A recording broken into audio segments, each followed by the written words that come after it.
Praise the Lord. இன்றைய தியானம் அப்போஸ்தலர் 17:24 முதல் 28 வரை.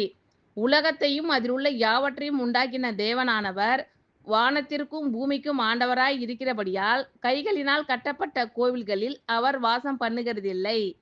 எல்லாருக்கும் ஜீவனையும் சுவாசத்தையும் சகலத்தையும் கொடுக்கிற அவர் தமக்கு யாதொன்று தேவையானது போல மனுஷர் கைகளால் பணிவிடை கொள்ளுகிறதும் இல்லை. மனுஷ ஜாதியான சகல ஜனங்களையும் அவர் ஒரே இரத்தத்தினாலே தோன்ற பண்ணி பூமியின் மீதெங்கும் குடியிருக்க செய்து முன் தீர்மானிக்கப்பட்ட காலங்களையும் அவர்கள் குடியிருப்பின் எல்லைகளையும் குறித்திருக்கிறார். கர்த்தராகிய தம்மை அவர்கள் தடவியாகிலும் கண்டுபிடிக்கத்தக்கதாக தம்மை தேடும்படிக்கு அப்படி செய்தார். அவர் நம்மில் ஒருவருக்கும் தூரமானவர் அல்லவே.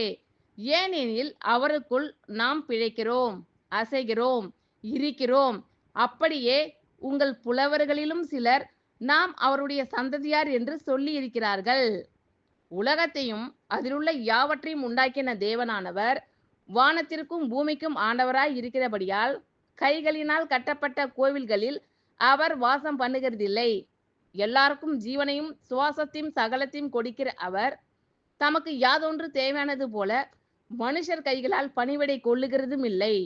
மனுஷர் ஜாதியான சகல ஜனங்களையும் அவர் ஒரே இரத்தத்தினாலே தோன்ற பண்ணி பூமியின் மீதெங்கும் குடியிருக்க செய்து முன் தீர்மானிக்கப்பட்ட காலங்களையும் அவர்கள் குடியிருப்பின் எல்லைகளையும் குறித்திருக்கிறார்.